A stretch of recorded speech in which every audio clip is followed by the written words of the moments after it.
legs, grand. Oh, hello there. I'm Jeff of the Dutchman's Wood Shack. Welcome to that party. Hey, see this right here? I actually did that. Okay, that was a long time ago. But where do you think I got the lathe from? That's where I got the lathe. Vacation number two is when I did that. Now,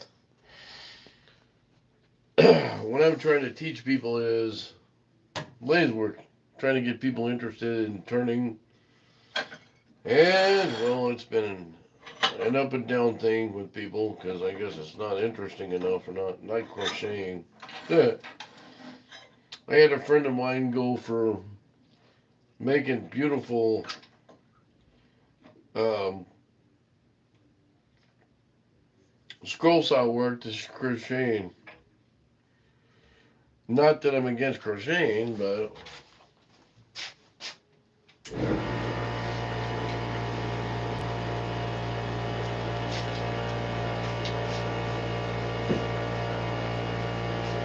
okay, so I'm working on leg number 4. And what I'm doing here is a little bit of reconstruction. I've got a hump right here.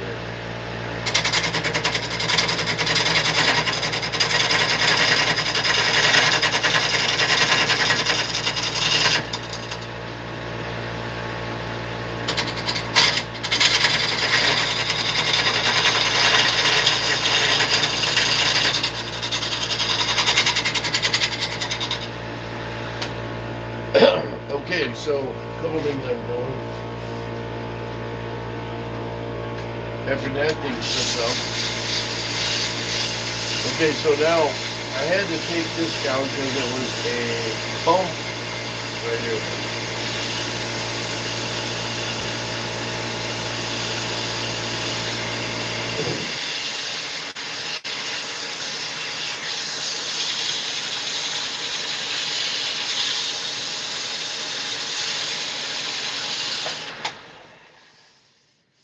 Okay, so now, where is it?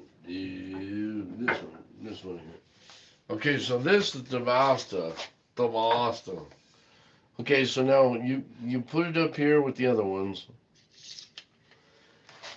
and now you see there's a gap right here. So you went from one gap. You kind of went from one gap to another. But actually, it looks pretty good. Okay, so um, probably right about here. I take a little bit more off, but see, you got to be careful when you're going back and forth. You don't take too much off. So, in this case, I think I'm just going to sand it. Yeah, I'm using 80 grit with this. And 80 grit will do a number on it. And all I want to do is get it down to an even level.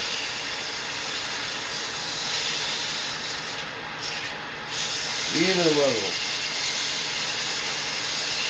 Now, how many of you guys are out there have been watching the Olympics? Pretty amazing, huh? I liked it. So far, so good.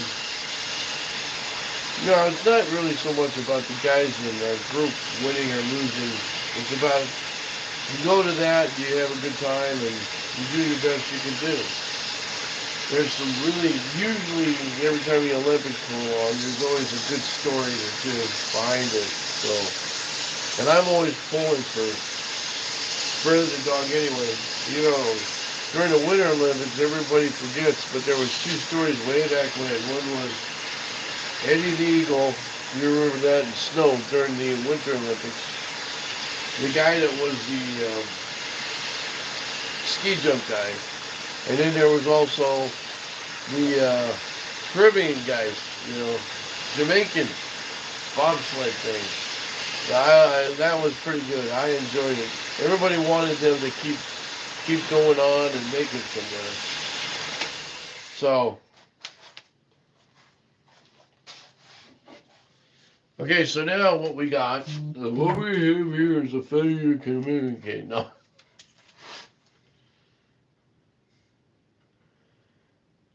That's pretty good. Now, there's a little bit of a hump right here.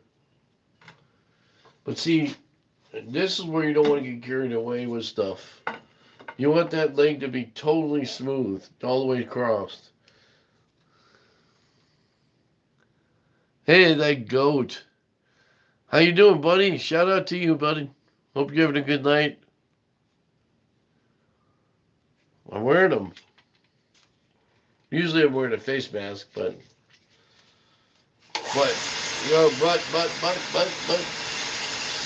So what I'm doing here now is just instead of using my tools, or somebody said, your tool. Yeah, well, and I'm just going to sand it. And now you just got to be careful you don't go too carried away with this from here.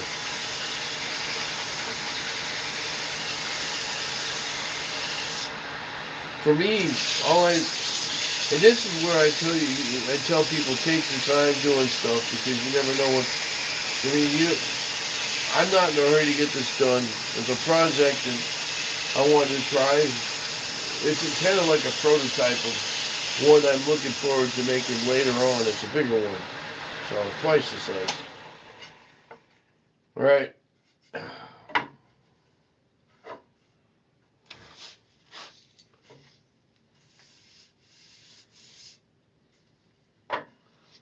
The finished product's always going to take you a lot longer if you want it right.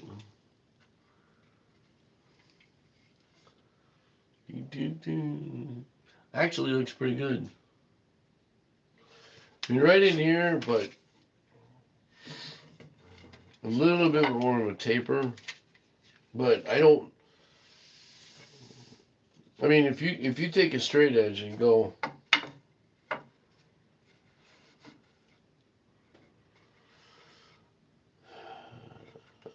like that.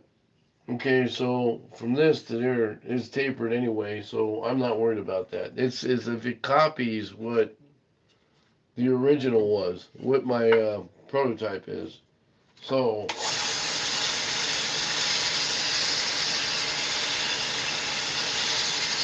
I was gonna do it in kind of an oddball shape and have like a foot, an angle, almost like a hockey stick on it, but I decided not to do it that way. Eventually I'll do that. I have to figure out a way to do that.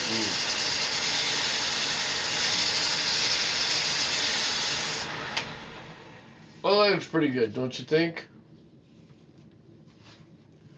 It's about what I like. Now, a couple of things when you're doing this to be aware of. Now, since I started with oakwood flooring, everything I'm doing turning this way is going against the grain, right? So the one thing you're going to have to worry about is like spots like in here and here where the grain comes down a little bit more rougher and you could chip things out. That's where you take a hand sander, a palm sander, electric sander, and go over it this way and not and go up and down and not side to side. There's going to be pits in here too a little bit. Some of them, unfortunately, because some of my tools are dull, a little bit deeper than I want, but I'm not worried about that. Yeah, so yeah, the whole idea is when you're doing something like that is to and this is where the sanding comes in. You're going to spend more time, I think, sanding and finishing it than you probably want to do than other stuff.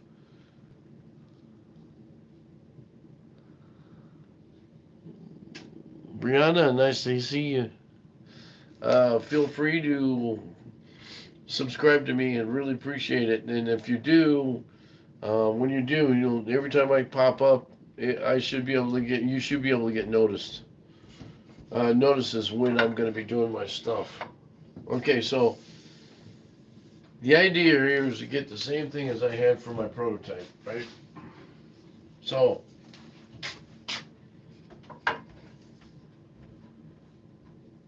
in my opinion, is pretty darn good. I think that's pretty close, don't you think? Now this is where thickness comes in. When you're measuring, and this is what this other piece of wood is for, what the dimensions on here is, you take a caliper and you measure here, and that's the number what the measurement should be in each one of these. Now I've got other ones I gotta do. Same idea. This one in the middle, same idea. This one here. The end is pretty much about the same as this one, so you don't want to go too far. The only difference is right here in the end, it's a little bit wider, so I'd have to mark that down there. But the idea is, I wanted to shrink this to match this one. So I think all in all, it came out pretty good. The other ones I have to fashion up a little bit.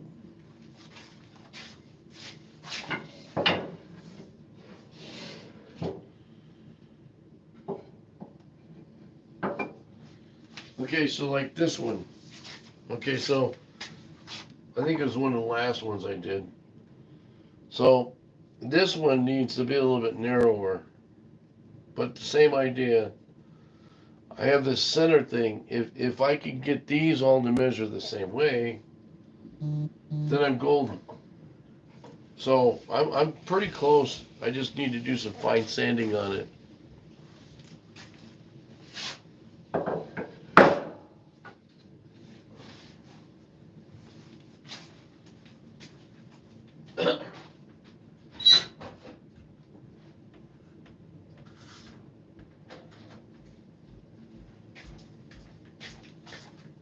One thing I don't want to do is over sand my piece. So from here on out, even if I have to go backwards a little bit, I'm never going to go less than 220 or 240. This is 320.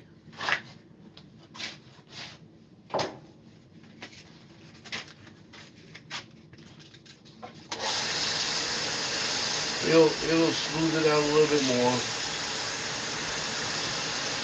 Okay, so if you're doing this yourself, now this piece of furniture I'm making, I'm kind of doing it for myself, and if somebody wants to buy it for the right price, I might sell it. When I get done with it, you know, I'm not gonna. It's an experiment.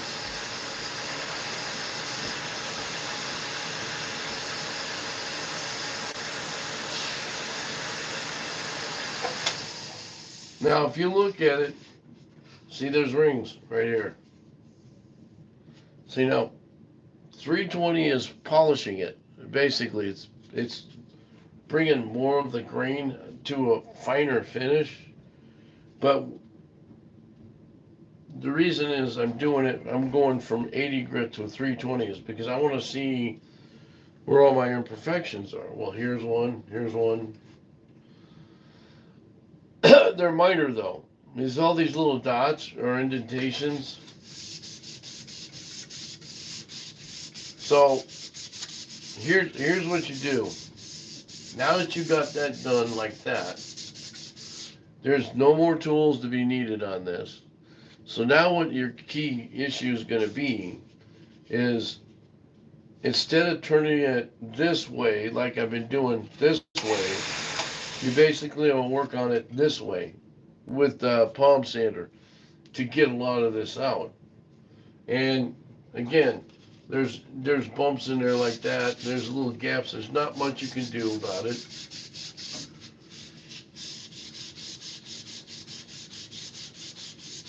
But you can use your palm sander on this to get 2/3 of the stuff off of that. Then you work with it later, you know, to whatever you want it to be.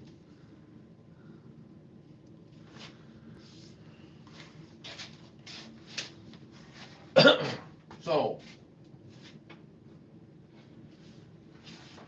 okay, I believe this is 320 on here too, maybe. I don't know.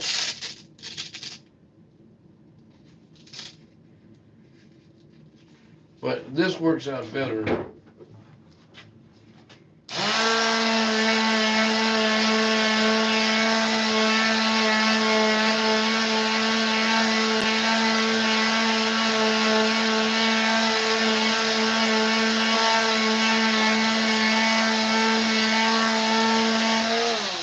Now, I'm not getting anywhere with this because it's 320. So, I'm going to have to go down a notch.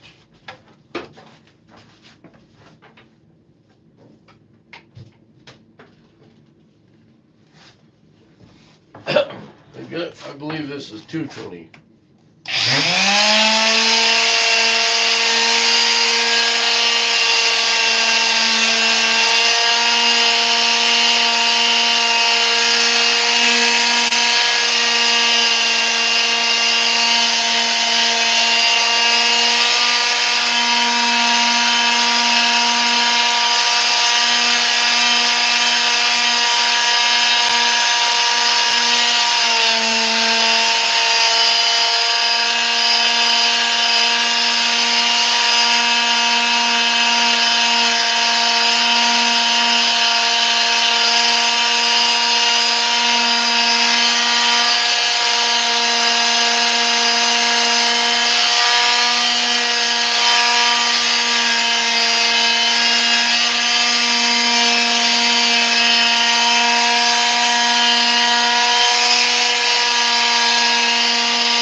Okay, so you'll see your imperfect, like right here. See?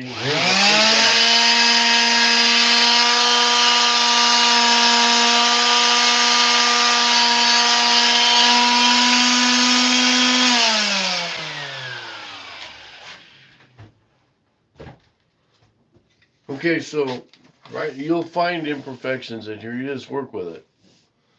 This actually came out better, um, but they all have their issues as far as um, doing it this way. I kind of went against the grain, which is I could have done a better job, but you see, this is where sometimes you have to go back to the basics. I'm gonna laugh. I've actually gone back a couple of times too. Going back to 80 grit with something like this because some of the deep gouges, and that shows you what sometimes what some of your tools do. But it's a combination between your tools not being sharp enough and the wood that you're using. Like I'm an expert, right? Anyway, I've been spending a lot of time watching the Olympics. What do you guys think of that? Any of you guys watch that or not? Are you into it? I've always been an Olympics fan. It's amazing. You know, as a kid growing up, I wish I had that kind of enthusiasm. So,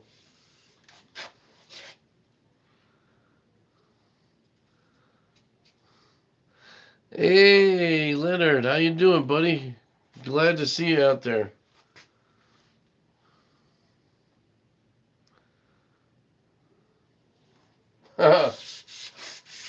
That's okay. I get you. I get you.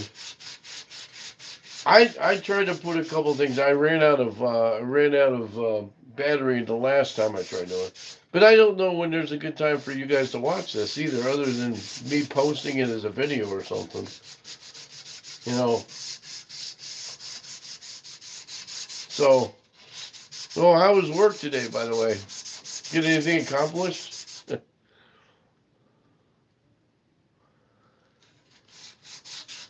See, yeah, today I had an issue with my dog. She's on her last leg, so I spent the day being with her. Um, Actually, she did pretty good, but it's the drug she's taking that wipes her out. That's the problem. So,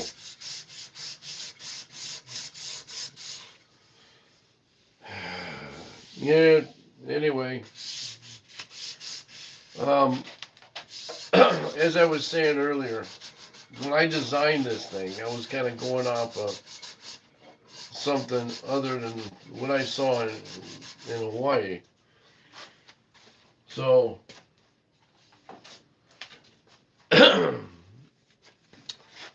I saw something similar to this in Hawaii. Now, the problem is, this is only, it's not very big. It's just a hallway piece. But the one I saw was probably about 3 or 4 foot wide, or no, 4 foot long, 4 or 5 foot long, and then probably about a foot wide, and probably, I don't know what standard size, maybe 24, 28 inches tall. So this one's a little bit different. It's not very big. In fact, the thickest and biggest piece is going to be this. So building this is not going to be a problem. I think I'm toying with doing like a mortise and tenon thing, but I don't know if that's going to work or not. I might just do a dowel thing.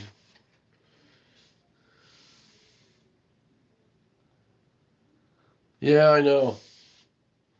Well, I haven't had any enthusiasm and all the stuff I've been going through. I spent like 5, 6 hours on the front door at the front yard. It ain't pretty. So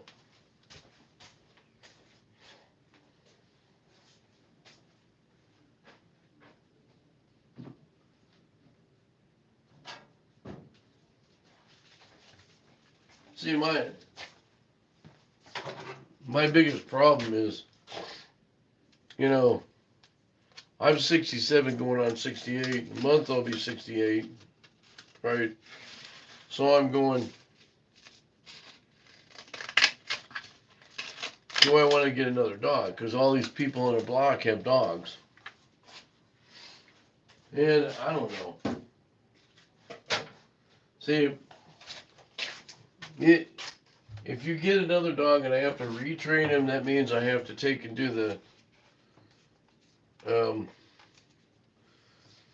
retrain him on the electric fence because they have one of those. Then, if you want to go somewhere, then you're gonna have to worry about that, and you got to go.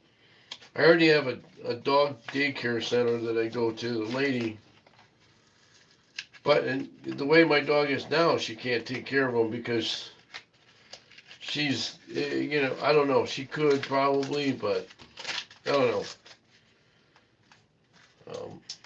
At my age, I go, okay, so if I get another dog, it'll probably outlive me.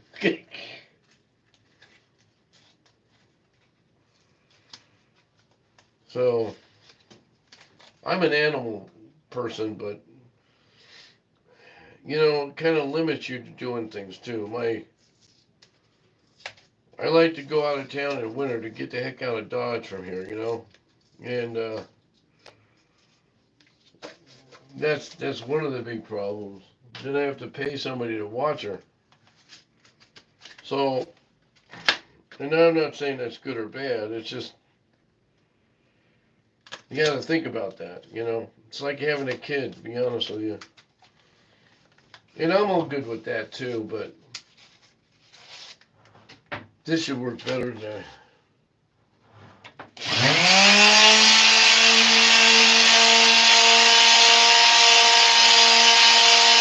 That's much better.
I thought about putting a window in this thing one time, and I'm like, it's a good thing I didn't. Ha! Anyway, um, yeah, my dog is my dog, you know.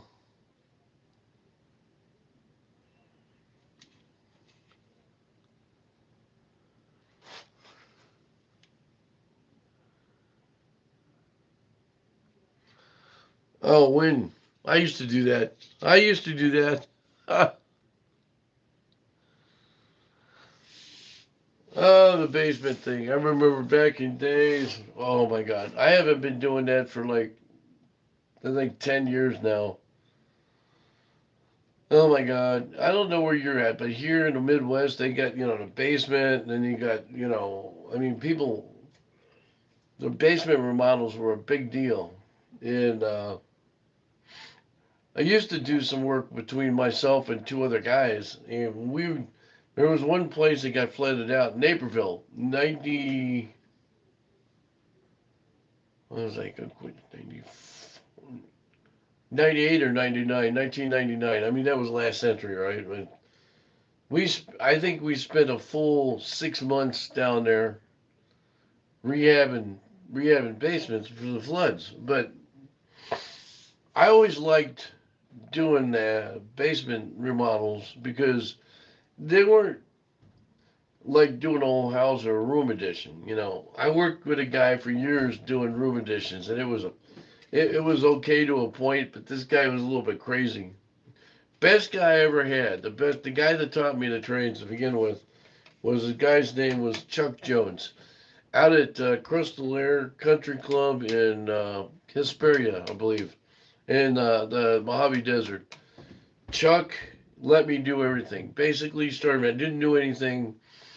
I didn't do any outside of wood shop. Didn't do anything about about construction, and I did everything from working in the uh, for the concrete and doing it, framing and doing tile work and cabinets. Now this is back in the day, six, no, 70, 77, 78, something like that, where we were making our own cabinets. So, and we were designing our own stuff, and yeah, so I think pretty much every contractor I ever worked for let me do a lot of stuff. There was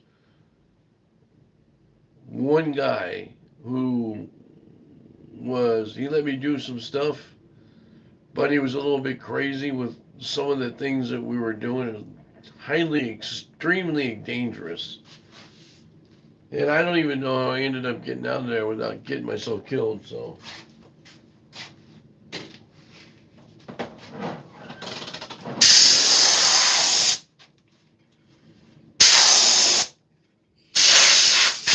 there was one time where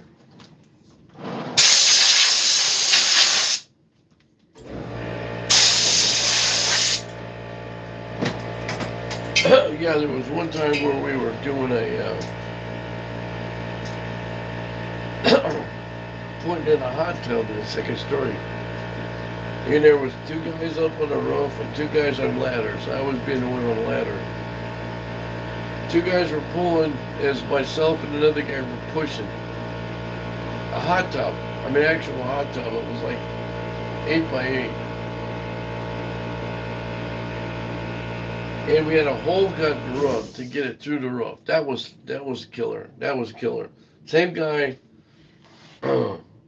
People wanted to bump the house out 8 feet, 10 feet. So we had to take all the siding off, all the woodworking off on one side. And then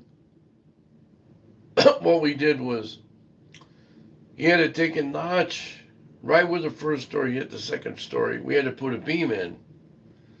And so you had to notch everything to mimic the beam, which was a T beam, an I beam, like an I beam. Well, when we were doing that, it was like 25, 30 feet long. Steel beam. We, myself and 25 or 30 other guys, had to put that beam in place and then brace it up to put a bigger wall, load bearing wall and stuff on there. That was dangerous. That was back in the 90s. Yeah, we had a whole second story off one time, or we added to it, and the thunderstorms around here came through, and no roof, and so we had these blue tarps, and I'm in the attic trying to hold the tarps down. A couple of guys are on the outside holding the tarps down to keep the rain from coming in. It was raining, typical summertime thunderstorm. That was crazy. That was crazy. So, anyway, this one looks pretty good in my books. It's a few issues in here to try and touch up, but that's all cosmetic crap.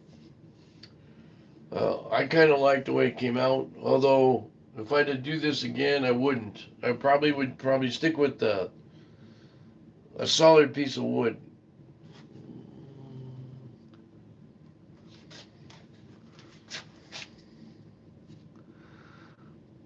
Hi, hey, Wasden, welcome. Don't forget to subscribe to me too. Every time I do something, you will get notified because it'll pop up. So, as far as this one's concerned, it's getting to the point where I can finish sand this, and I'll be done with this. The other three or the other two in there, I want to do that too.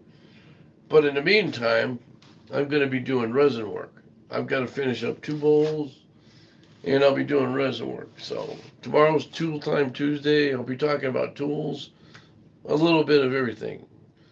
Anyway, I'm going to go up and watch the rest of the Olympics. Go support your teams, guys. No matter where you're from, go support them. It's always good to see young athletes out there doing their best, no matter what happens. I couldn't do that. God bless them. Y'all have a great night. Again, be creative. Make some sawdust. God bless.